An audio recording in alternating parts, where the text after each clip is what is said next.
আল্লাহর হক আদায় করার জন্য 10টা কাজ। 1 নম্বর বলেছে শিরিক করা যাবে না। নাম্বার 2 হলো ভালো ঈমান আনতে হবে এবং টিকে থাকতে হবে সেই পথে। নাম্বার 3 হলো আল্লাহকে ভয় করা।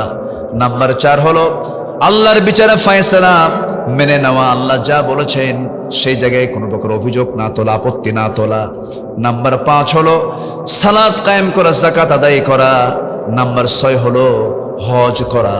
আমার দেশে বহু লোক আছে সিডনি চলে যায়, স্ট্যাচু অফ লিবার্টি দেখার জন্য চলে যায়, আমেরিকা চলে যায়, ব্রিটেন চলে যায়, কিন্তু হজে যাওয়া হয় না। এমন পোড়া কপাল আমার দেশে আছে না নাই বলেন?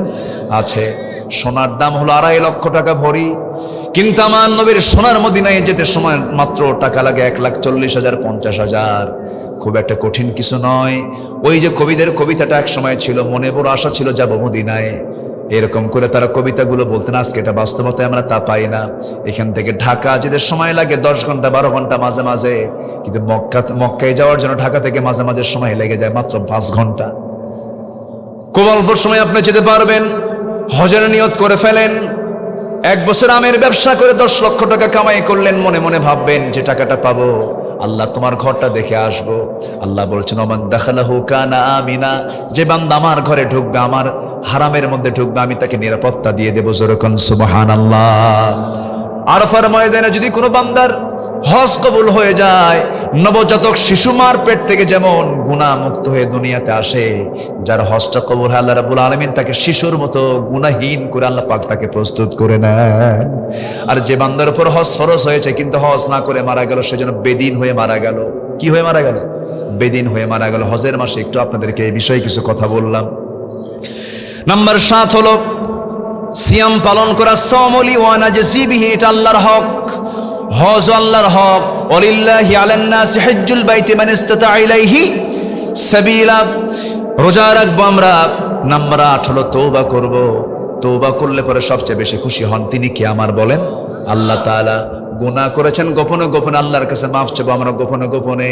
আল্লাহকে বলবো আল্লাহ তুমি যেমন দুনিয়াতে আমার গুনাহকে গোপন করে নিয়েছো, আল্লাহ তুমি তোমার কাছে এটা গোপন করে তুমি আল্লাহ আমাকে মাফ করে দিও। আল্লাহর কাছে বেহায়ের মতো কাঁদতে হবে, আল্লাহর কাছে অস্থির হয়ে কাঁদতে হবে, চোখের পানি ফেলে ফেলে কাঁদতে হবে। আমার ভাইয়েরা, দুনিয়া থেকে আমিও বিদায় হব, আপনিও বিদায় হবেন। কেউ বাঁচার জন্য আসি নাই, যে কোনো মুহূর্তে দুনিয়া থেকে বিদায় নিয়ে নেব। মৃত্যু কিন্তু সহজ কোনো বিষয় নয়। ইদ্রিস আলাইহিস সালাম একদিন বলছেন আল্লাহ মৃত্যুর যন্ত্রণা কেমন আমাকে একটু দেখায় দাও তো, আমি একটু দেখতে চাই। মালাকুল মউত পাঠায় দিলেন, তার জান কবজ হয়ে গেল। আল্লাহ পাক তাকে আবার জিন্দা করলেন।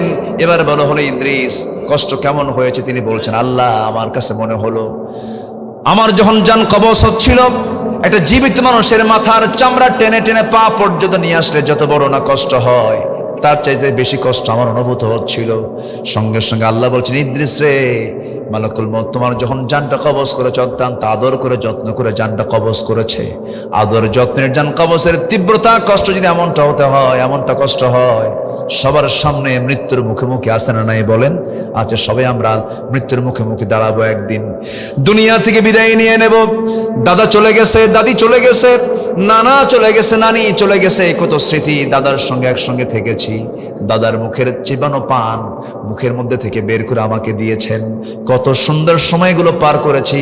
সে দাদাটা চলে গেল। কলিজার টুকরা সন্তান চলে গেছে, অনেকের কত আদর করেছেন। মা চলে গেছে, বাবা চলে গেছে, কত কাছের প্রিয়জনরা চলে গেছে। বছর 3 আগের কথা, আমার এক বন্ধুর সঙ্গে আমরা একসঙ্গে পড়াশোনা করেছি, একসঙ্গে আলিম পাশ করেছি। নাম হলো জিয়াউর রহমান।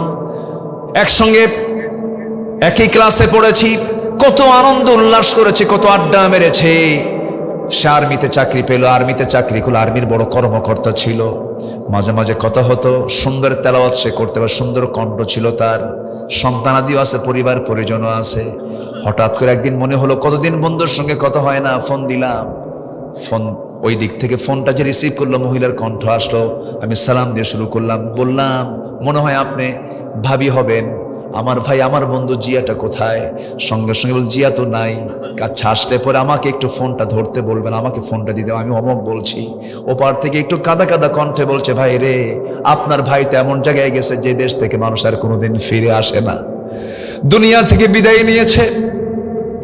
আমি নিজেকে স্থির করতে পারলাম না। হারে আমার বয়সী মানুষ, একসঙ্গে পড়াশোনা করলাম, একসঙ্গে সময় কাটালাম।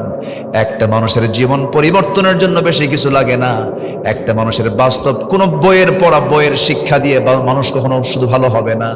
বাস্তব একটা শিক্ষা হলো, একটা বান্দা ভালো হওয়ার জন্য তার প্রিয়জনের মৃত্যুটা তার সবচেয়ে বড় শিক্ষা। প্রিয়জন দুনিয়া থেকে বিদায় নিয়েছে, কিচ্ছু না জীবন, ও চলে গেছে, আমিও চলে যাব, সব দুনিয়া থেকে একদিন বিদায় নিয়ে নেব। আমার নবীজি দুনিয়া থেকে বিদায় নিচ্ছেন, খুব অসুস্থ মানুষ। ওমরে ফারুক রাদিয়াল্লাহু আনহু পাগলার মতো হয়ে গেছেন। একজন এসে বলতেছে, ভাই ওমর, রাসূল ইন্তেকাল করেছেন। আমার নবীজি খুব পারিবারিক মানুষ ছিলেন, তিনি পরিবারকে খুব মহব্বত করতেন, পরিবারকে সময় দিতেন। ওমরে ফারুক জানেন না তিনি ইন্তেকাল করেছেন, কারণ রাসূল ইন্তেকাল করেছেন সাহাবীদের সামনে না, স্ত্রীর সামনে। বলেন কার সামনে? স্ত্রীর সামনে, ঘরের ভেতরে পর্দার পরিবেশে তিনি ছিলেন, ঘরের মধ্যে তিনি দুনিয়া থেকে বিদায় নিয়েছেন। রাসূল যখন দুনিয়া থেকে বিদায় নেন, তার সামনে কেউ ছিল না, মাত্র একটা মানুষ ছিল, তার নাম হচ্ছে আম্মা জান আয়েশা সিদ্দিকা রাদিয়াল্লাহু তাআলা আনহা।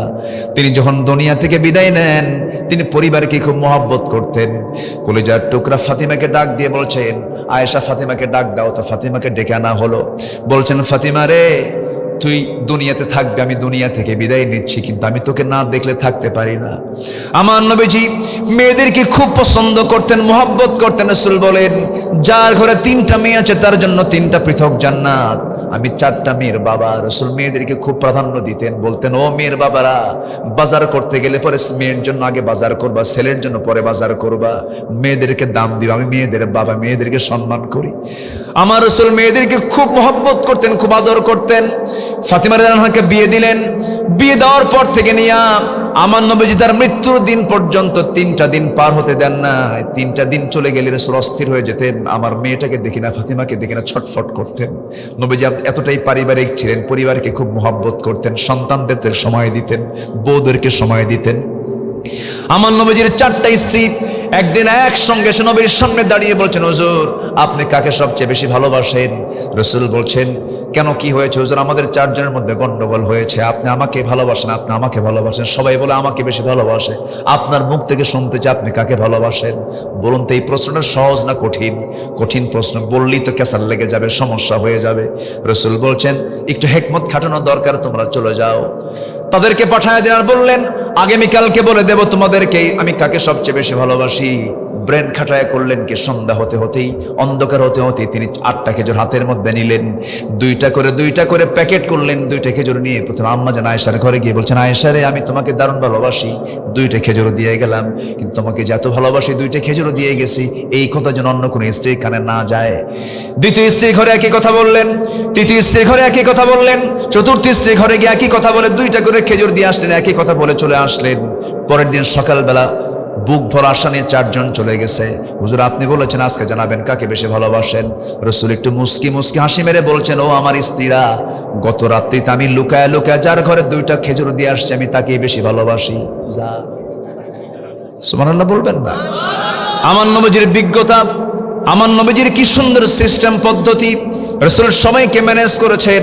ছোট্ট ছোট্ট বাচ্চাদের সামনে যখন বসে যেতেন, বাচ্চার মতো হয়ে যেতেন। আমার নবীজি সেজদায় যেতেন, হোসেন নবীজির ঘাড়ে গিয়ে বসতেন। আমার নবীজি রুকুতে যেতেন, লাফ মেরে গিয়ে নবীজির পিঠে গিয়ে বসতেন হোসেন রাদিয়াল্লাহু তাআলা আনহু। আমার নবীজি জুমার খুতবা দিতেন, হোসেন লম্বা লম্বা জুব্বা পরে বারবার প্যাঁচ লেগে পড়ে যান। নবীজি ওয়াজিব খুতবা ছেড়ে দিয়ে ছোট্ট বাচ্চা হোসেনকে প্রথম কাতারে বসায় দেন। আমার বন্ধুগণ, যে মসজিদে ছোট্ট ছোট্ট বাচ্চাদের চিৎকার আওয়াজ শোনা যায়, যে মসজিদগুলোতে বাচ্চাদের কান্নার আওয়াজ শোনা যায়, এটা হচ্ছে রহমতের মসজিদ, বরকতের মসজিদ। জোরে কান সুবহানাল্লাহ।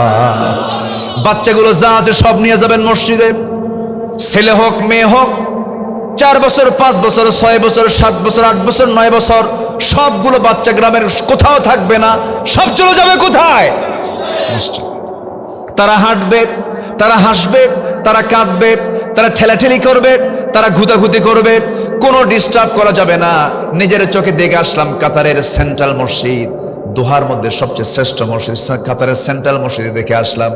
জাস্ট আমাদের দেশের বাইতুল মুকাররমের মতো সেন্ট্রাল মসজিদের প্রথম কাতারে আমি নামাজটা যখন পড়ছিলাম, খতিব নামাজটা শেষ করলেন, কয়েক শত ছোট্ট ছোট্ট বাচ্চারা দৌড় মেরে মেরে এসে খতিবের কপালে চুমা খায়, হাত টেনে ধরে, তার জামা টেনে ধরে।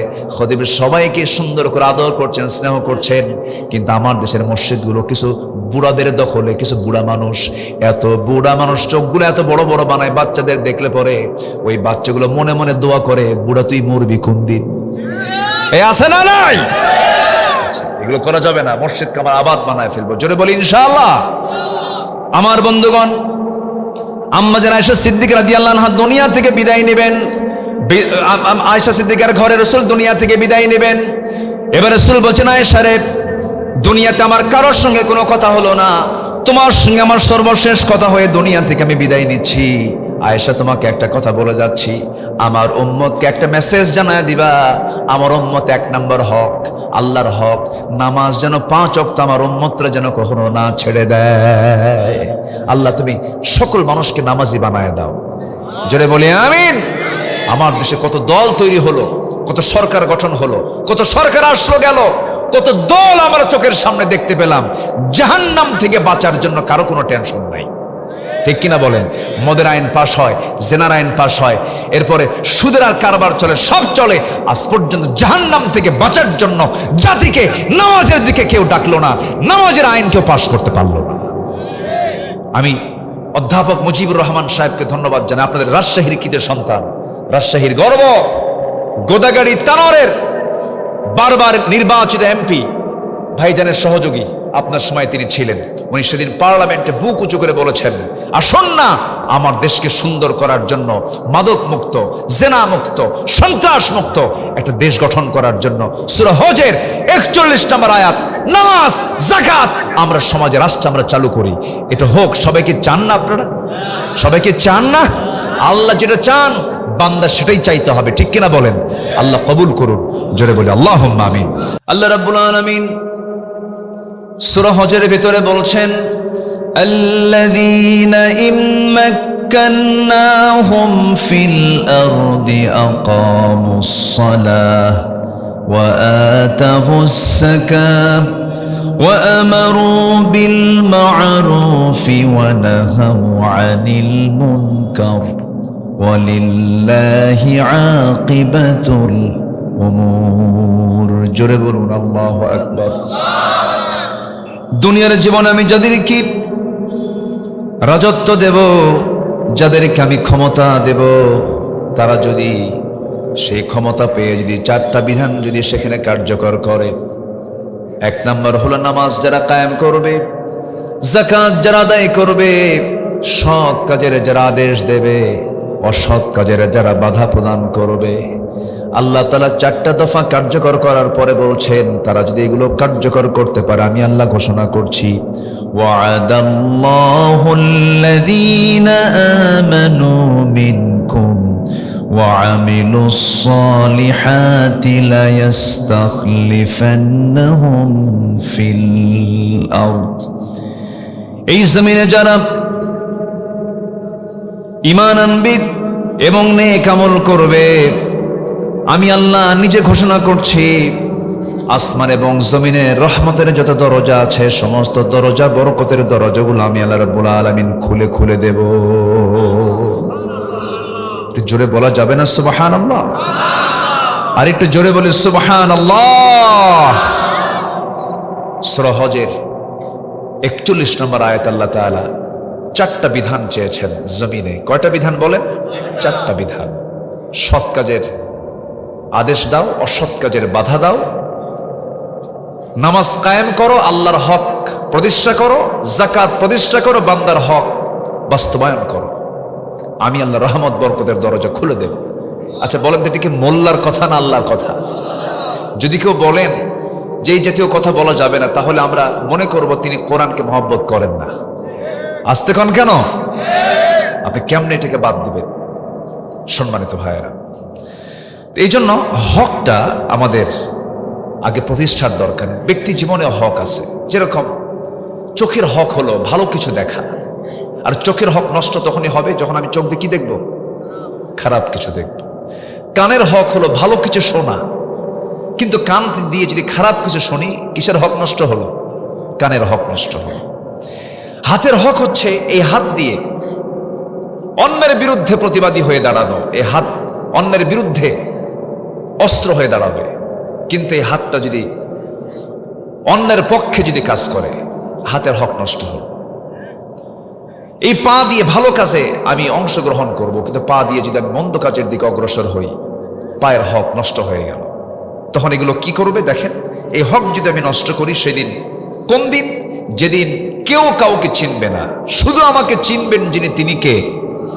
আসতে বলো না, তিনি কে? আল্লাহ রাব্বুল আলামিন বলেন, আল-ইয়াওমা নাখতিমু আলা আফওয়াহিহিম ওয়া তুকাল্লিমুনা আইদিহিম ওয়া তাশহাদু আরজুলুহুম বিমা কানু ইয়াকসিবুন। আজকের এই দিনে আমি তোমার মুখকে মোহর মেরে দিলাম, মুখ থেকে কোনো আওয়াজ বের হবে না, কারণ যারা সারা জীবন মিথ্যা কথা বলেছিল, সেই দিনও তারা সেদিন আল্লাহর সামনে মিথ্যা কথা বলার চেষ্টা করবে। সেদিন আল্লাহ বলেন, তোর মুখটাকে আমি মোহর মেরে দেব। আজকে তোর সাক্ষী দেবে তোর হাত, তোর পা। এই হাত দিয়ে কি করেছে? ক্ষমতা ছিল কলমের খোঁচা দিয়া জগৎধন্য আলেমের বিরুদ্ধে রায় দিয়ে তাকে ফাঁসির কাজটা ঝুলিয়ে মেরেছিস। আজকে তোকে জাহান্নাম যেতে হবে, ঠিক কিনা? সম্মানিত ভাইয়েরা, এখন এই হকের ভিতরে দুটো হক হচ্ছে গুরুত্বপূর্ণ। একটা হচ্ছে আল্লাহর হক, আর একটা হচ্ছে বান্দার হক। আল্লাহর হক আছে না নাই বলেন তো? হাক্কুল্লাহ ও হাক্কুল ইবাদ। বান্দার হকের মধ্যে বাপ মার হক আছে, ভাইয়ের হক আছে, বোনের হক আছে। বোনের হক কি? ভাইটা 2 বিঘা পাবে, বোনটা 1 বিঘা পাবে। এটা কার হক? ভাইটা 1 ভাগ পাবে, আর বোনটা কয় ভাগ পাবে? ভাইটা 2 ভাগ পাবে, বোনটা কয় ভাগ পাবে? 1 ভাগ পাবে। এটা কি বোনের হক? এটা ভাইয়ের হক 2 ভাগ, বোনের হক 1 ভাগ। কিন্তু বোনের 1 হকও দেয় না। এরকম ভাই তো মনে হয় 4 ঘাটে মনে হয় নাই, নাকি আছে? আছে, এরকম আছে, আছে। যদি দিতেও চায়, যে জমিটা সবচেয়ে অকেজ, সেই জমিটা খুঁজে খুঁজে বের করে বলে, বোন তুই এটা নিলে নে, না হলে দিয়া যা। আছে কি না? আছে। মনে হয় অনেকে রাগ করতেছেন, হুজুর আপনি তো জমি ভাগ করে দিয়ে যাচ্ছেন, এরকম মনে করতেছেন নাকি আপনারা? আচ্ছা, দুনিয়াটা যাওয়া ভালো না জান্নাত যাওয়া ভালো? বলেন, দুনিয়া চলে যাক, দুনিয়া না হয় আমার হেরে যাক, কিন্তু জান্নাতকে হারানো যাবে? যাবে না। কারো হক নষ্ট করা যাবে না।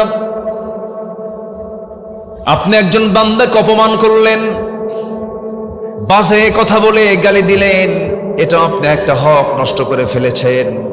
সেই লোকটা সালাম পাবার যোগ্যতা রাখে, আপনি তাকে সালাম দিলেন না, তাকে গালি দিলেন। আপনি ওই বান্দার কাছে মাফ না চাওয়া পর্যন্ত আল্লাহ আপনাকে মাফ করবেন না। আপনি কাউকে থাপ্পড় মেরেছেন, ওই বান্দা কষ্ট পেয়েছে, আপনাকে মাফ করে নাই। বিনা কারণে আপনি জুলুম করেছেন, থাপ্পড় মেরেছেন, ক্ষমতার দাপট দেখিয়েছেন, কিন্তু লোকটা মাফ করে নাই। আল্লাহ পাক আপনাকে মাফ করবেন না। এই জন্য বান্দার হকটা বড় কঠিন ব্যাপার। এই সমস্ত বিষয়গুলো মাথায় রাখতে হবে। এই দুনিয়াতে আমার প্রত্যেকটা সেকেন্ডকে কাজে লাগাতে হবে, কোনো মুহূর্তকে নষ্ট করা যাবে না, 1 সেকেন্ডকে নষ্ট করার কোনো সুযোগ নেই। কারণ আল্লাহ রাব্বুল আলামিন বলছেন, আল্লাহ রাব্বুল আলামিন সুন্দর করে জানাচ্ছেন, জীবন মৃত্যু কেন দিলাম শোনো। হুয়াল্লাযী খালাকাল মাউতা ওয়াল হায়াতা লিয়াবলুয়াকুম আইয়ুকুম আহসানু আমালান ওয়া হুয়াল আজিজুল গফুর। জোরে বলুন আল্লাহু আকবার। তিনি সেই মহান প্রভু যিনি মৃত্যু এবং জীবন সৃষ্টি করেছেন, যেন তিনি বুঝে নিতে পারেন তোমাদের মধ্যে কোন কোন বান্দাগুলো নেক আমল করে যেতে পারে। জোরে বলি সুবহানাল্লাহ। আমার নবীজি একদিন এক সাহাবীকে প্রশ্ন করলেন, মুআজ রাদিয়াল্লাহু আনহু বলেন, রাসূল আমাকে প্রশ্ন করলেন, ইয়া মুআজ হাল তাদরি হাক্কুল্লাহি আলা ইবাদিহি ওয়া মা হাক্কুল ইবাদি আলা আল্লাহ। হে মুআজ, তোমার কি জানা আছে আল্লাহর উপরে বান্দার হক এবং বান্দার উপরে আল্লাহর হকটা কি তোমার জানা আছে নাকি? সঙ্গে সঙ্গে তিনি বললেন, কুলতুল্লাহু ওয়া রাসূলুহু আ'লামু। আমি বলে ফেললাম, হে রাসূল, এই ব্যাপারে আল্লাহ এবং রাসূলের সবচেয়ে বেশি ভালো জানেন। রাসূলের সঙ্গে সঙ্গে বলছেন ফাইন্না হাক্কুল্লাহি আলাল ইবাদি আইয়াবুদুহু ওয়া লা ইউশরিকু বিহি শাইআন ওয়া হাক্কুল ইবাদি আলাল্লাহ আল্লা ইউআযযিবা মান লা ইউশরিকু বিহি শাইআন। বান্দার উপর আল্লাহর হক হলো বান্দা কখনো শিরকের ধারে পাশেও যাবে না, আর আল্লাহর উপরে বান্দার হক হতেছে ওই বান্দাকে কোন আযাব না দিয়া তাকে জান্নাত বুঝায়া দেওয়া। জোরে কোন সুবহানাল্লাহ। তাহলে এখান থেকে স্পষ্ট হলো যে আল্লাহ পাক আমাকে মাফ করবেন একটা অপরাধ না করলে, সেটা হলো শিরকের কোন অপরাধ করা যাবে না, শিরকের কোন গুনাহ করা যাবে না। আমার কথা কি বোঝা যাচ্ছে ভাই? ফজরের বরকত যদি আপনি পেয়ে যান, চোখের জ্যোতি নষ্ট হবে না, কারণ 24 ঘন্টার মধ্যে সবচেয়ে বরকতময় সময়টা হলো ফজরের সময়। বুরিকালে উম্মতি ফি বুকুরিহা, আমার উম্মতের বরকতময় সময় হলো সকালবেলা।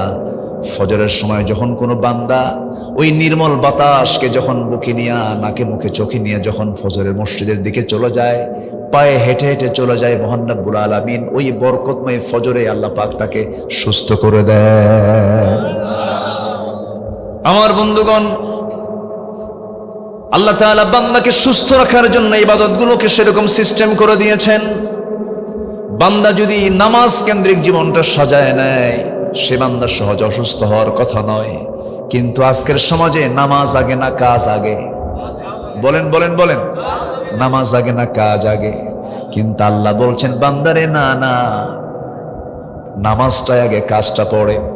আল্লাহ রাব্বুল আলামিন সুন্দর করে বলছেন إذا نودي للصلاة من يوم الجمعة فاسعوا إلى ذكر الله وذروا البيع ذلكم خير لكم إن كنتم تعلمون। যখন নামাজের জন্য আহ্বান করা হবে, আযান যখন দেওয়া হবে, সেই সময় তোমরা সমস্ত বিজনেস, সমস্ত লেনদেন সব কিছুকে মাইনাস করে নামাজের দিকে রওনা দিয়ে দাও, জিকিরের অন্বেষণে মসজিদের দিকে চলে যাও। এটার মধ্যেই তোমার জন্য কল্যাণ আছে। নামাজ যখন শেষ হয়ে যাবে, বান্দা মসজিদে গাট্টি নিয়ে বসে থাকার দরকার নাই, মসজিদে ঘন্টার পর ঘন্টা সময় কাটানোর দরকার নাই। নামাজ আদায় হয়ে গেছে, নামাজ শেষ হওয়ার সঙ্গে সঙ্গে মসজিদ থেকে তুমি দ্রুত বের হয়ে পড়ো, রিজিকের সন্ধানে বের হয়ে যাও। যে রিজিকটা তুমি তালাশ করবে, সেই রিজিকের মধ্যে আমি আল্লাহ তাআলা অগণিত নিয়ামত দিয়ে ধন্য করে দেব। জোরে বলে সুবহানাল্লাহ। নামাজ দিয়ে, নামাজকে বাস্তবায়ন করার পর যা করব সব আমার ইবাদত বলে গণ্য হয়ে যাবে।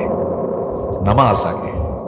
বুকটা ফেটে যায় জানেন, মসজিদ অনেক, এখন লক্ষ লক্ষ মসজিদ।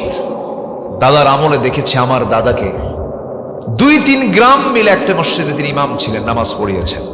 এখন আমার চোখে আমি দেখি, আমার গ্রাম, আমার পাড়া, এদিক সেদিক দেখি মুসল্লির চাইতে মসজিদই বেশি। আমি কি ভুল বলতেছি? দাদার আমলের কম মসজিদ ছিল, অল্প মসজিদ ছিল, কিন্তু মুসল্লি বেশি ছিল। আর এখন ঘন ঘন মসজিদ, ফজরে কোনো মুসল্লি নেই। মসজিদ কান্দে, মসজিদ মানে মুসল্লির জন্য হাহাকার করে। মসজিদটা ভরার মুসল্লি খুঁজে পাওয়া যায় না, অথচ মানুষ সবচাইতে বেশি সময় অবস্থান করে হলো ফজরের সময় বাড়িতে। ঠিক কিনা বলেন? সবচেয়ে বেশি সময় থাকে কোন সময় বলেন? ফজরে। জোহরে কাজ থাকে, আসরে কাজ থাকে, মাগরিবে কাজ থাকে, এর সাথে অনেক সময় আসা যায় না। কিন্তু ফজরে 100% গ্রামের মানুষ বাড়িতে চলে আসে, কিন্তু ফজরে সবচেয়ে মুসল্লি কম পাওয়া যায়। এটা কি নিরাপদ না বিপদের লক্ষণ? বলেন, নিরাপদ না বিপদের লক্ষণ? বিপদ। কেন এরকম ভূমিকম্প ঘন ঘন হয়? আযাব গজব কেন আসে? ভূমিকম্প কি কোনো রহমত? বলেন তো। অতিবৃষ্টি, অনাবৃষ্টি, খরা, এই যে বিভিন্ন কিছু আমরা দেখতে পাচ্ছি, এগুলোর মূল কারণ হলো আমাদের হাতের কামাই। আমরা প্রথম হক, যেটা আল্লাহর হক, 5 ওয়াক্ত নামাজ ফজর দিয়ে শুরু করব, এটা আমার আলোচনার প্রথম আহ্বান। সবাইকে রাজি আছেন? সবাইকে রাজি আছেন ভাই? আল্লাহ সবার হাতকে কবুল করুন। জোরে বলি আমিন, আরো জোরে আমিন। আমি এটা ওয়াদা করে যাচ্ছি, আপনার গ্রামের মসজিদ যেদিন আপনি দেখবেন জোহর আসর মাগরিব এশার চাইতে ফজরের মুসল্লি দিয়ে মসজিদ ভরে গেছে বেশি। আমি হলফ করে বলে যাচ্ছি, ওই গ্রামে কোনো মাদক, নেশা, বেপর্দা, শ্লীলতাহানি, কোনো প্রকার অসামাজিক কোনো কাজ কখনো হতে পারে না। নামাজ যেখানে থাকবে সেখানে অন্যায় থাকতে পারে না। নামাজই তো নাই, অন্যায় তো থাকবেই। আমার দিকে তাকা, কি যেন বলতেছিলাম, ডিভাইস, এই মোবাইল। এক যুবক আমাকে বলতেছে যে হুজুর, সেদিন বেশ কিছুদিন আগে, হুজুর আমার তো মোবাইলটা হারায় আমি বিধবা হয়ে গেলাম। কি কথা কি বুঝতেছেন আপনারা? মানে মোবাইলটা এত বড় আসক্তি, এটা এত ভয়ঙ্কর যে বউ নাই সমস্যা নাই, বন্ধু নাই সমস্যা নাই, টাকা নাই পয়সা নেই, খাওয়া নাই দাওয়া নাই, সমস্যা নাই, কি থাকুক, মোবাইল থাকুক। মারাত্মক নেশা এটা। আমি তো মনে করি গাঁজা, মদ, হেরোইন, আফিম, যত নেশা আছে এর চাইতে বড় ভয়ঙ্কর আজকে আক্রান্ত হচ্ছে এই মোবাইল, এই device. Free fire, PUBG, casino, যুবকরা কিন্তু সব টের পাচ্ছে। হুজুর আতে ঘা দিলেন। এই সমস্ত কথাগুলো বলার দরকার আছে না নাই বলেন? আপনি গ্রামের দিকে তাকায় দেখেন যুবকদের অবস্থান কোথায় আজকে, সব শেষ। সমস্ত পর্নোগ্রাফিগুলো দেখে যুবক তার ফ্রন্টাল সেলগুলো মেরে ফেলছে, যৌবন শেষ করে দিচ্ছে। যে যুবক তার চোখের সামনে পর্নোগ্রাফিতে আসক্ত হবে, তার কাছে তার মা, তার মেয়ে, তার সন্তান, তার বোন কেউ নিরাপদ থাকতে পারে না। বাস্তব। আজকে মানুষের জাহেলিয়াতকে, মানে মানুষ আজকে এত নিকৃষ্ট যে কুকুর শুকুরকেও তারা হার মানিয়েছে। কুকুর শুকুরের মধ্যে যে বিকৃত যৌনাচার নাই সেটা আজকে মানুষের মধ্যে ঢুকে পড়েছে। আমেরিকার পার্লামেন্টে সমকামিতার আইন পাশ হয়। এই আধুনিক দুনিয়ায় আমরা কোন দুনিয়া বসবাস করছি? আজকে পুরুষের সাথে সমকামিতায় লিপ্ত হয়, নারীতে আকৃষ্ট হয়, যা কুত্তা বিলায়ের মধ্যেও নাই, কুকুর শুকুরের মধ্যেও নাই। আজকে মানুষ কত জঘন্য মানসিকতা মানুষের মধ্যে তৈরি হয়েছে। এটার মূল কারণ হলো ইসলাম থেকে কাছে না দূরে। আসতে বলি, ইসলাম থেকে কাছে না দূরে। সব তো দেখলাম, সব দেখা শেষ করেছি। আমরা ইসলামকে দেখতে চাই পরিপূর্ণ রূপে। জোরে বলি ইনশাআল্লাহ। ইসলাম কি অপূর্ণাঙ্গ না পূর্ণাঙ্গ? বলেন, ইসলামকে আমরা দেখতে চাই অপূর্ণাঙ্গ না পূর্ণাঙ্গ? ইসলামকে আমরা পূর্ণাঙ্গ দেখতে চাই, জীবনের সব জায়গায় দেখতে চাই। জোরে বলি ইনশাআল্লাহ। আল্লাহ কবুল করুন, জোরে বলি আমিন। আজকে সমাজে যাকাত প্রতিষ্ঠা না সুদ প্রতিষ্ঠা? বলেন তো, কোনটা প্রতিষ্ঠিত হয়েছে বলেন? সুদ। চারঘাটে মনে হয় সুদের মাত্রা একটু কম আছে। সুদ আছে, বিসমিল্লাহ কয়ে খাবেন। কি বলবো আর, 1000 বছর ওয়াজ করে এই সুদ বন্ধ হবে না। আজকে আমার আলোচনায় খুব একটা মজা পাবেন না, হক নিয়ে কথা তো, এই আলোচনার মধ্যে তেমন রসকস পাবেন না। কিন্তু এটা যদি আমল করতে পারি জান্নাত সহজে মিলে যাবে। জোরে বলে সুবহানাল্লাহ। খালি এমনি কি কান্দে কোনতে লাভ আছে বলেন তো? খালি ওয়াজ শুনলেন আর কানলেন, কিন্তু নামাজ পড়লেন না, লাভ তো নাই। সম্মানিত ভাইয়েরা, ওই ছোট্ট একটা গ্রামের একটা কথা আছে মনে হলো। ছোট্ট একটা মেয়ে 8 বছর বয়স, হাউমাউ করে কাঁদতেছে। তো তার কান্না দেখে তার মা এসে বলতেছে, মা তুমি কান্দো কেন মা? তোর কান্নার থামে না, ওই মেয়েটার কান্না দেখে ওই মাটাও কান্দে। দুইজনে কান্দা শুরু করছে। মেয়েরা কিন্তু আরেকজনের কান্না দেখলে কান্দে কিনা বলেন? তাদের মধ্যে একটু কান্নার পরিমাণটা বেশি, আল্লাহ পাক মায়া দয়া বেশি দিয়েছেন। তো মা মেয়ে দুইজনের কান্দে, দুইজনের কান্না দেখে আশেপাশে যত মহিলা আসে সবাই এসে এরাও কান্দে। শেষমেশ সবাই কান্না থেমে এখন ওই ছোট্ট বাচ্চা 8 বছরের বয়সে মেয়েকে বলছে, মা তুমি কান্দলা কেন? আমরা তো সবাই তোমার জন্যই কানলাম, কান্নার উদ্দেশ্য কি, রহস্য কি? এখন মেয়েটা বলে, ছোট্ট মেয়েটা বলতেছে, মা আমার বয়স এখন 8 বছর, আমার যখন 16 বছর 20 বছর হবে তখন আমার বিয়ে হবে। বিয়ে হওয়ার পরে আল্লাহ পাক আমাকে একটা ছেলে দিবেন। সেই ছেলের বয়স যখন 8 বছর হবে, ও যদি মরে যায় আমি এই টেনশন থাকবো কেন? এই জন্য আমি কাঁদবি। কি কথা কি বুঝতেছেন? এমনি তো কান্নাকাটি করে লাভ নাই। জান্নাত পাওয়ার জন্য শর্ত হলো হক নষ্ট করা যাবে না, ফরজ লঙ্ঘন করা যাবে না, বড় কোনো কবিরা গুনাহ করা যাবে না, বড় কোনো কবিরা গুনার দিকে যাওয়া যাবে না।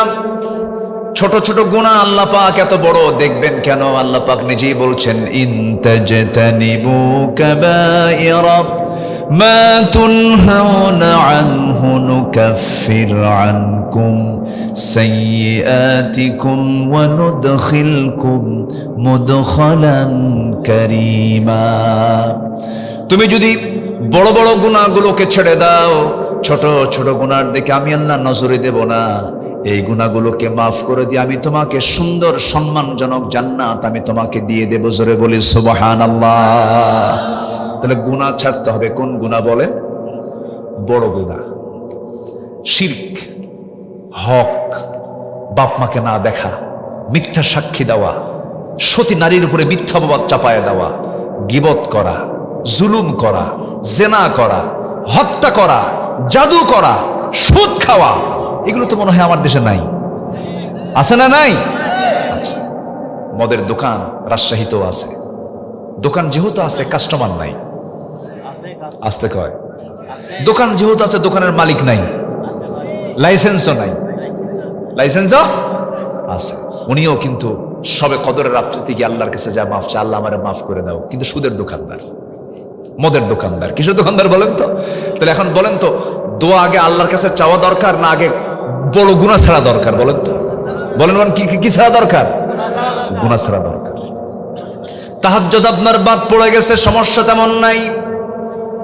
নফল নামাজ বাদ পড়ে গেছে, সমস্যা তেমন নাই। কিন্তু আপনি সুদ খান না, আপনি জেনা করেন না, আপনি মদের কারবার করেন না, আপনি জমির আইল ঠেলাঠেলি করেন না, আপনি এই সমস্ত বড় বড় গুনাহ থেকে নিজেকে বিরত রাখতে পেরেছেন, আপনার 2-1 রাত তাহাজ্জুদ মিস হলে তেমন কোনো ক্ষতি হবে না। আল্লাহ পাক আপনাকে এই বড় বড় গুনাহ ছাড়ার জন্য আল্লাহ পাক আপনাকে জান্নাত দিয়ে দিবেন। জোরে বলেন সুবহানাল্লাহ। বড় গুনাহ করা যাবে না, এবং কোনো গুনাহকে আবার খাটো চোখে দেখা যাবে না। ইমানদার যারা কোনো গুনাহকে তারা ছোট চোখে দেখবে না। দা মা ইউরবিক ওয়া ইলা মা লা ইউরবিক, যা তোমাকে সন্দেহে ফেলে দেয় সেই কাজ তুমি করতে যেও না। আমার দেশে ভাত খাওয়া লোক বেশি না বিড়ি খাওয়া লোক বেশি? হ্যাঁ বলেন, হ্যাঁ বলেন, ভাত খাওয়া লোক বেশি না বিড়ি খাওয়া লোক বেশি? বিড়ি খায় বেশি। পরিমাণ কোনটা বেশি? ভাতের পরিমাণ বেশি না বিড়ির পরিমাণ বেশি? কি কয় ভাত খায় বেশি? কত বেলা ভাত খাওয়া বাদ পড়ে, কিন্তু কি বাদ পড়ে না? ভাত খাওয়ার সময় পায় না, কিন্তু কোনটা ছাড়ে না? বিড়ি ছাড়ে না। কোথায় যে একটা কামড় মারে, দরবার হচ্ছে না, ব্রেন কাজ করতেছে না, মাতব্বর বলতেছে আমার তো ব্রেনই কাজ করে না, তোমার থামো আমি একটু আসি। ওতে খাতে যায় কয়েকটা টানটুন মেরে ব্রেন সেট আপ দিলাম, রিফ্রেশ করলাম। এ আছে না নাই? বলেন আছে না নাই? হাইরে টানা টানে কুষ্টিয়ার দিকে। কুষ্টিয়া তো পাশাপাশি, রাজশাহীর পাশাপাশি। কুষ্টিয়ার লোকগুলো রাজশাহীতে এসে মেডিকেলে চিকিৎসা সেবা নেয়। কুষ্টিয়া তো পাশাপাশি না, পাকশি হয়ে চলে আসে রাজশাহীতে। রাজশাহী তো আপনাদের অনেক ডেভেলপ, আলহামদুলিল্লাহ। তো কুষ্টিয়ার এই অঞ্চলগুলোতে বিশাল আবাদ হয়, তামাকের আবাদ। তামাকের গাছ দেখছেন কিনা আমি জানি না। তামাকের পাতাগুলো এত বড় আর এত সজীব, এত মজবুত পাতা, এত সবুজ পল্লব, মানে দেখতে এত সুন্দর, মনে হয় আমি খাই। তাজা পাতা, মানে খুবই সুন্দর, একদম বড় বড় পাতাগুলো, মজবুত পাতা। এই পাতাগুলো আমি একদিন দেখে ভাবলাম যে এই যে মাঠকে মাঠ লাগাইছে, কোনো এই তামাক আবাদের কোনো জমিতে বেড়া নাই কেন? এইগুলো তো নষ্ট হয়ে যাওয়ার কথা, গরু ছাগল খাওয়ার কথা। একজনকে ডাক দিয়ে বললাম, ভাই এই যে মাঠকে মাঠ লাগাইছেন তামাক, এই গরু ছাগল খায় না? হুজুর কুত্তাও খায়। আপনাকে রাগ করতেছেন? হুজুর আপনি কোন গ্রামার যে খাটাচ্ছেন হুজুর? তাহলে দেখেন, এই তামাক গাছের ক্ষতিকর দিক ছাগল বোঝে, গরু বোঝে, 4 পা বোঝে। কয় পা বোঝে না? কোন পায়ের দাম বেশি? 4 পায়ের দাম বেশি না 2 পায়ের দাম বেশি? 2 পায়ের দাম বেশি। মানুষ বোঝে না। উলাইকা কাল আনআম বাল হুম আদাল। আল্লাহ বলছেন এরাই হলো চতুষ্পদ জন্তু, এরাই চতুষ্পদ জন্তু। আল্লাহ বলতেছে ওরা না, তার চেয়ে বেশি, বাল হুম আদাল, তার চেয়ে বেশি খারাপ। এটা কি আমার ফতুয়া না আল্লাহর ফতুয়া? আল্লাহর ফতুয়া। মাহফিলে এসে প্রশ্ন করে, হুজুর বিড়ি খাওয়া কি?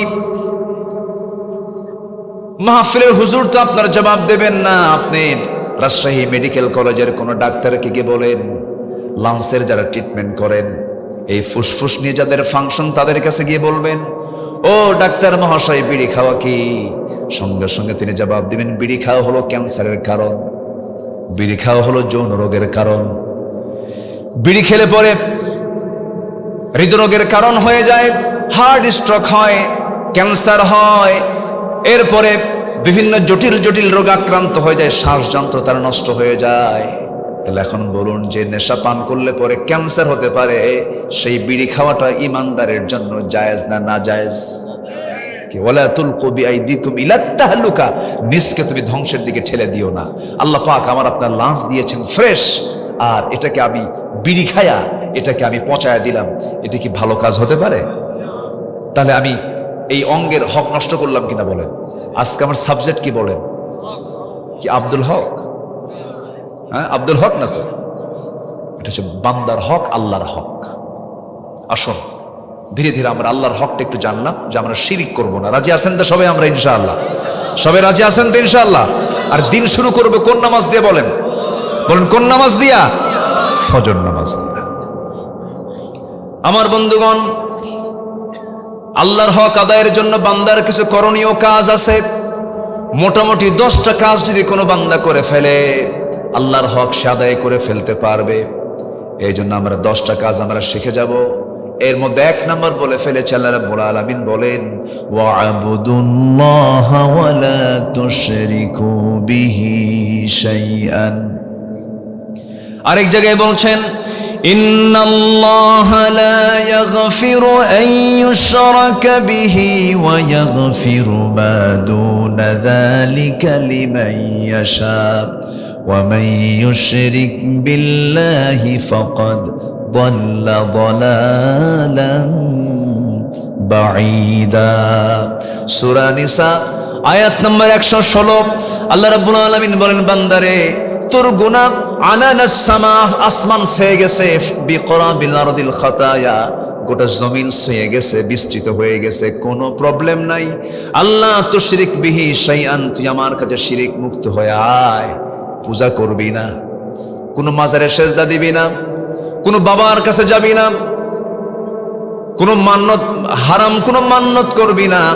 ছাগল দিলাম বাবার দরবারে, আল্লাহ যেন আমাকে ব্যবসায়ী উন্নতি দিয়ে দেয়, এই সমস্ত শিরকের কাজের দিকে যাবি না। কারো কাছে না চাই, আমার কাছে চাবি। শিরিক মিশ্রিত জীবন যাপন না করে, শিরিককে মুক্ত করে শিরিক থেকে তুই জীবনটা গ্রহণ করবি। আমি আল্লাহ রাব্বুল আলামিন সব গুনাহ মাফ করব, কিন্তু শিরকের গুনাহ কখনো মাফ করব না। কার ওয়াদা? কার ওয়াদা? আল্লাহর ওয়াদা। আমার দেশে কিছু দরবার আছে, বলে যে পৃথিবীর সবচেয়ে বড় দরবার হলো মক্কা মদিনা, এরপরে হচ্ছে আমার বাবার দরবার, এরকম বলে।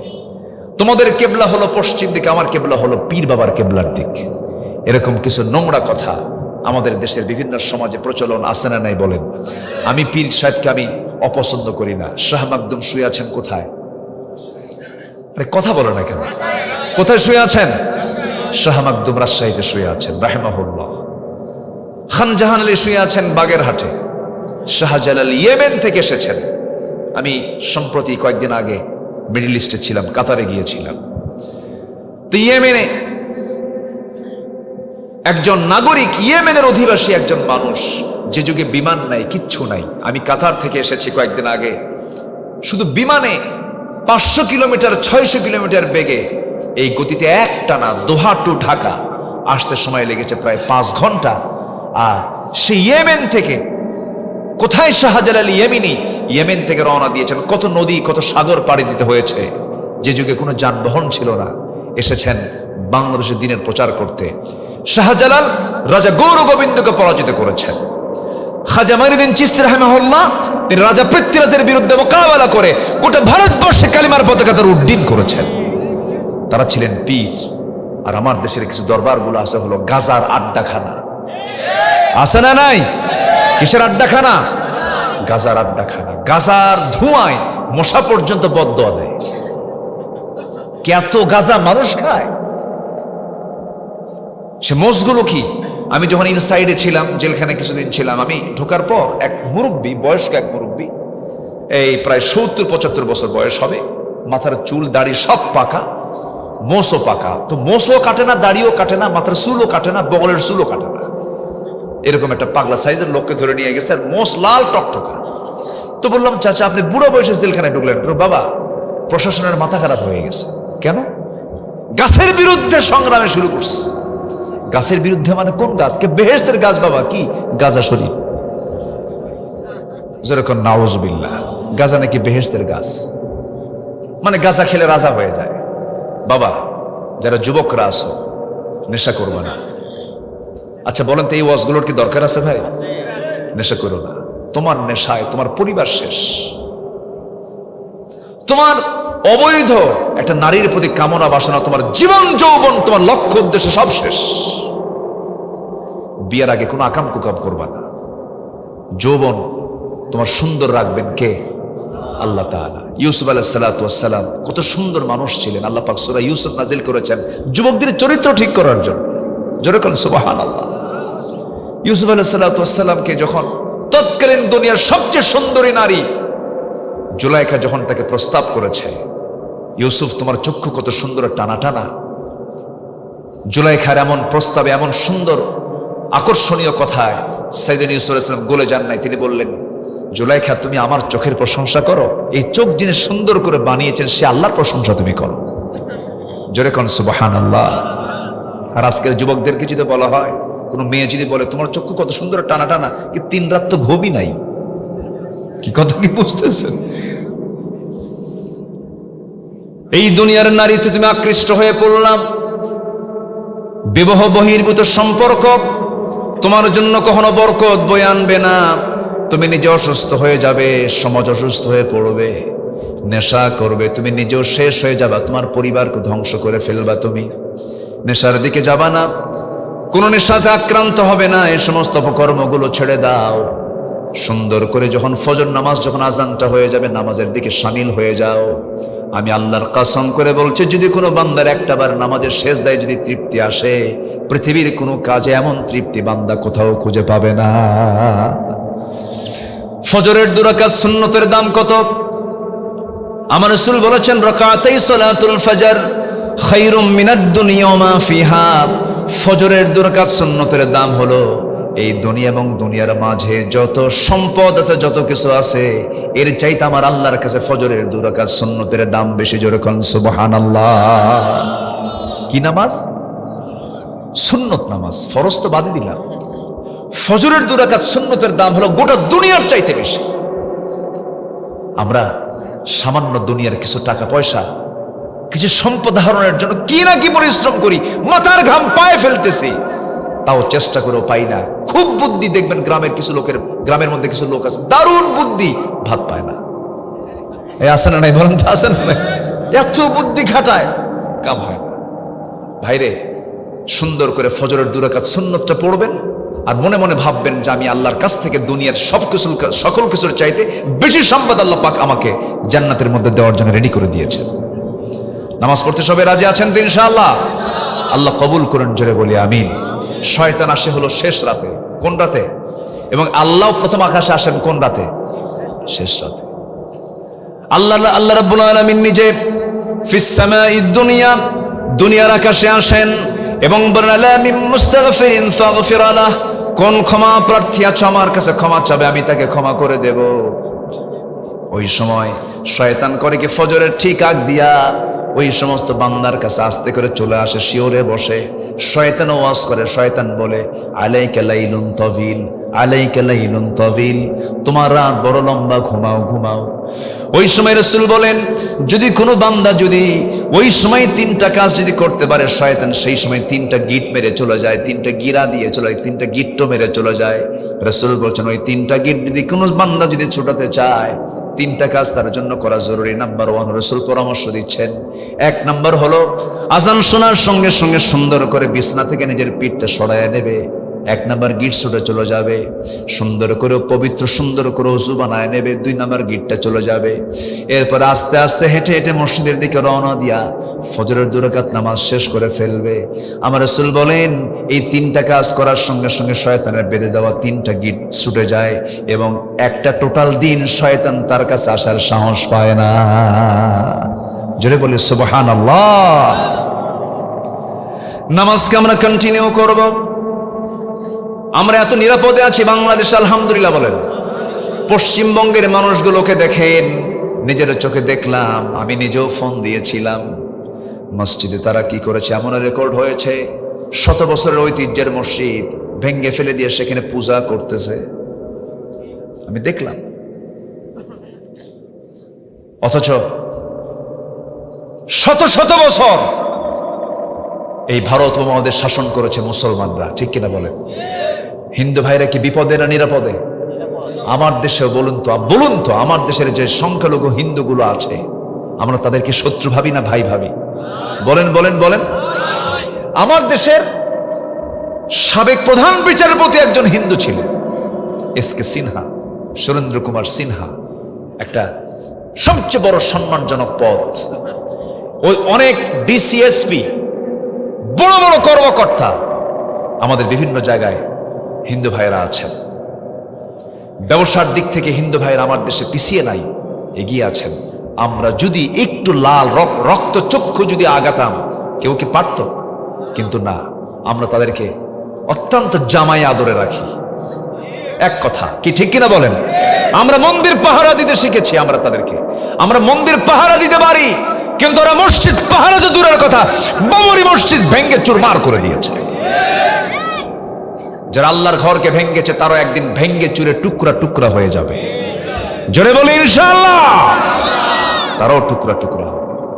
আল্লাহর ঘরকে যারা টুকরা বানাবে, আল্লাহ তাদেরকে কি করবেন? টুকরা বানায় দেবে। সময় বেশি দিন নাই, আমার মন বলছে খুব বেশি দিন সময় নেই। কিতাবুল জিহাদ, আমার রাসূল যে আগাম কিছু ভবিষ্যৎবাণী করেছেন, আমার মনে হয় সে হাদিসটার দিকে ধীরে ধীরে ইতিহাসের মোড় সেই দিকে চলে যাচ্ছে। যুদ্ধ একটা হবে হিন্দের সাথে। হিন্দ পৃথিবীতে একটাই, সেটা হলো আমাদের প্রতিবেশী, আমাদের পাশে যারা আছে। সম্মানিত ভাইয়েরা, একটু মনোযোগিত কথাগুলো শুনি। আমরা মসজিদকে আবাদ করব, জোরে বলি ইনশাআল্লাহ। এটা কার হক বলেন তো? আসতে বলবেন না, কার হক? চোখের হক হলো ভালো কিছু দেখবো আমরা। সবাই রাজি আছেন তো? এই চোখের মধ্যে পানি আছে না নাই? চোখের মধ্যে পানি সর্বক্ষণ আছে না? চোখ কি আমাদের জোয়ারে না ভাটায়? বলেন বলেন। চোখ সর্বক্ষণ কি ভাটা থাকে না জোয়ারে আছে? জোয়ারে আছে। পানি এক ফোঁটা পানি কমে না, সবসময় পানি সার্ভিস দিয়ে যাচ্ছে। ঘুমের মধ্যে গেছেন, তাও চোখের পানি আছে। চোখের পানি ভিতরে থেকে থেকে সকালবেলা 2 পাশে সাদা সাদা কেমন যেন হয়। এটাকে এলাকায় কি বলে? কি কয়? পেস্টি। ওই যে যেটা ব্রাশ দিয়ে করে, যেটা ওরকম খালা। এই চাচা, এই চাচা যাই কই, এই চাচা আমি কি দোয়া করে দেব? তো যাচ্ছেন কেন? বসেন।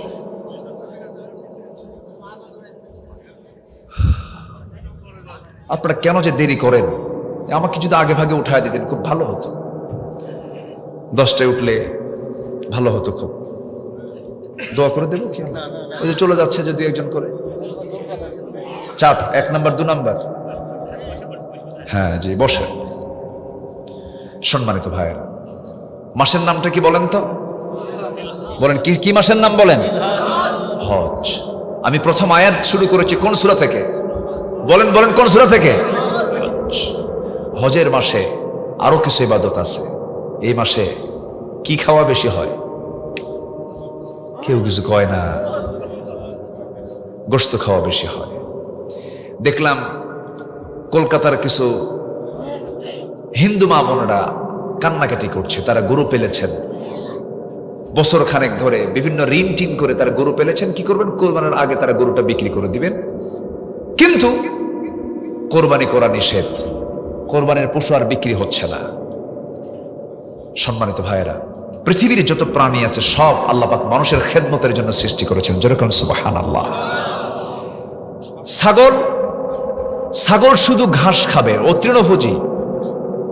ছাগলের দাঁতের যে মাড়ি, গরুর দাঁতের যে মাড়ি, সবগুলো মাড়ি হলো, দাঁতের মাড়ি হলো সমান, কোনো চোকা চোকা কোনো ভাব নাই, সব সমান মাড়ি। দেখছেন না গরুর মাড়ি কি সব কি সমান, একটাও চোকা দেখবেন না।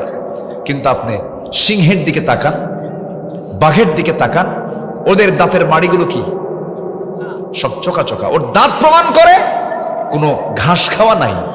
কি খাবো? রক্ত গোশত খাবো। আর বান্দার মুখের যে দাঁত, এই দাঁতের মধ্যে সোজাও আছে চোকাও আছে। কি কিছু আছে কি একদম সোজা, কোনো চোকাচোকি নাই, একদম সোজা। মানে তুমি শাকসবজিও খাও আর চোকা যে আছে কিছু গোশতও খাও। যেরকম সুবহানাল্লাহ। আল্লাহ আল্লাহ সব কিছু বলে দিয়েছেন।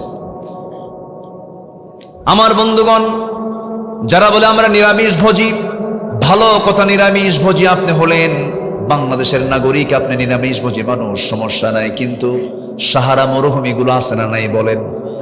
যে এলাকায় কোনো ঘাস জন্মায় না, কোনো গুনুক গাছগাছালি হয় না, ওই এলাকার মানুষগুলো কি খেয়ে বেঁচে থাকবে? ওই তপ্ত মরুর অঞ্চলে উটগুলো ঘুরে ফিরে বেড়ায়, এই প্রাণীগুলো ঘুরে ফিরে বেড়ায়, তাদের তা আমিষ ছাড়া কোনো উপায় নাই, তারা কেমন করে বাঁচবে? আল্লাহ রাব্বুল আলামিন সেই জন্য বান্দার জন্য আমিষও জায়েজ করেছেন, নিরামিষও জায়েজ করেছেন। যেরকম সুবহানাল্লাহ।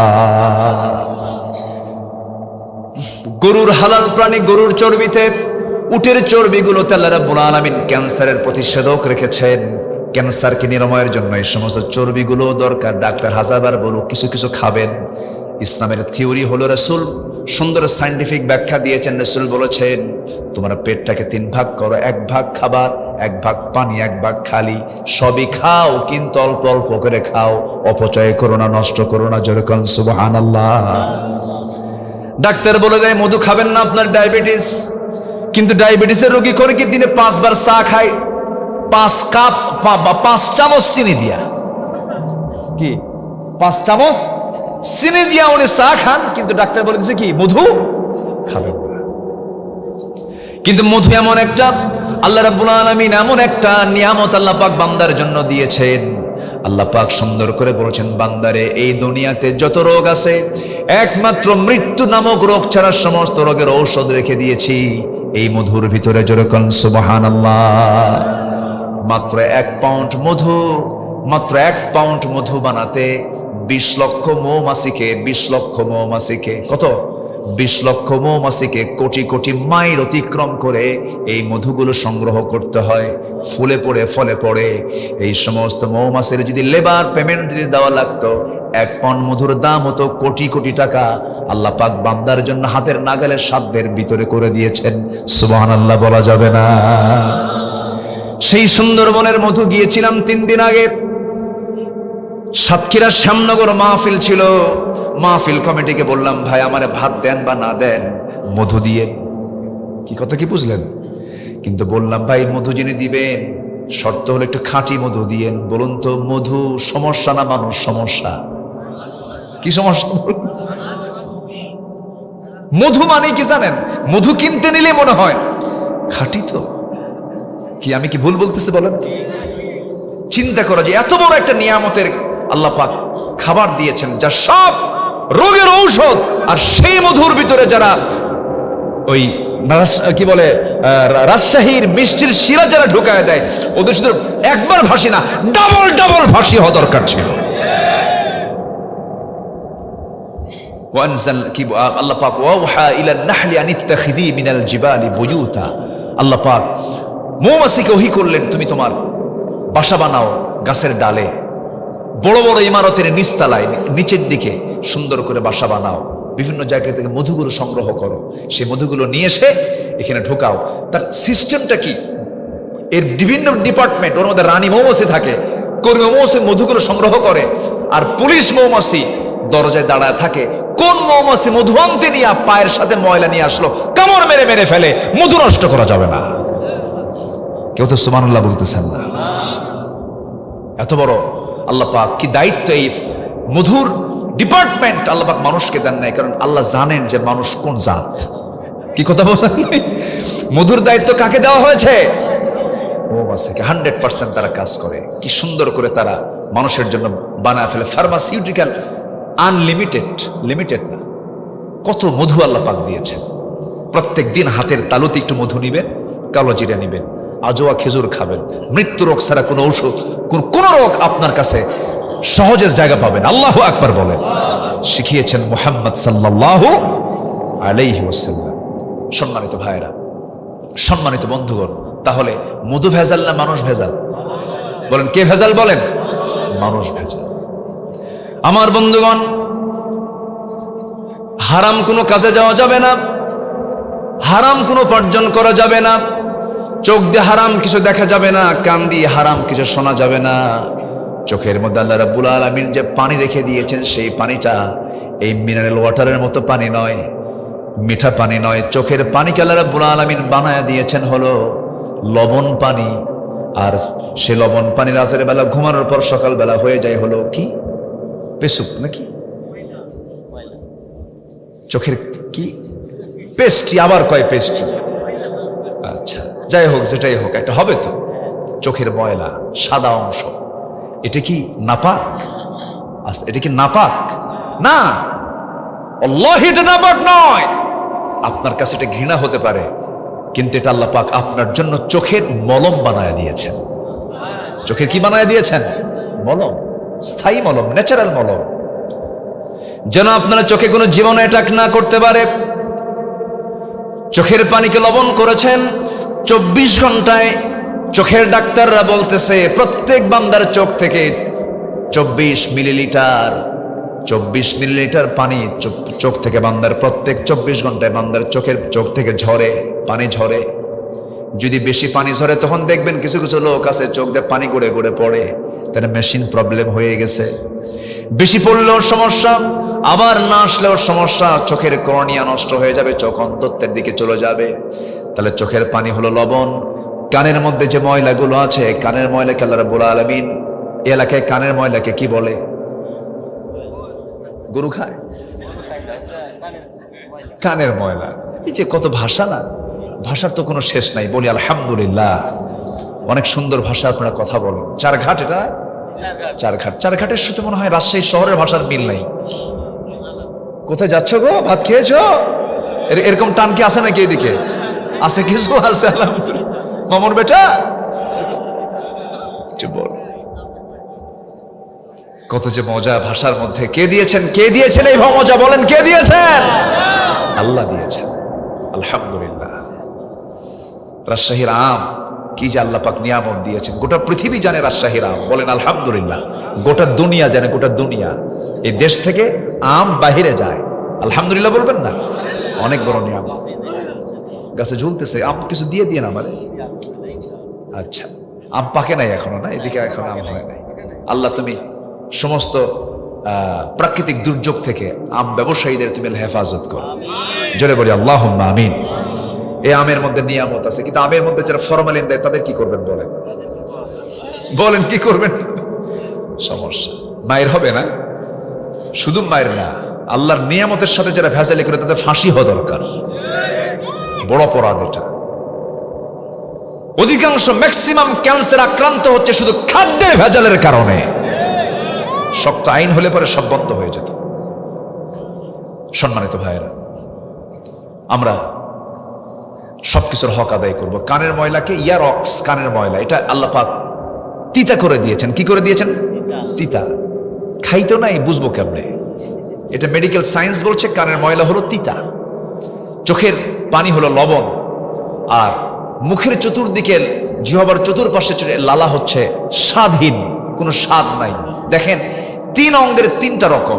চোখ লবণ, কান তিতা, মুখ স্বাদ ছাড়া। সুবহানাল্লাহ বলবেন না আপনি? এটা কে করে দিয়েছেন? আল্লাহ করে দিয়েছেন।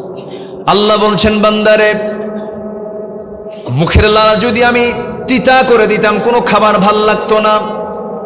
যদি মুখের লালা যদি তোর জন্য মিষ্টি বানায় দিতাম, পৃথিবীর কোনো মিষ্টি তোমার স্বাদ লাগতো না।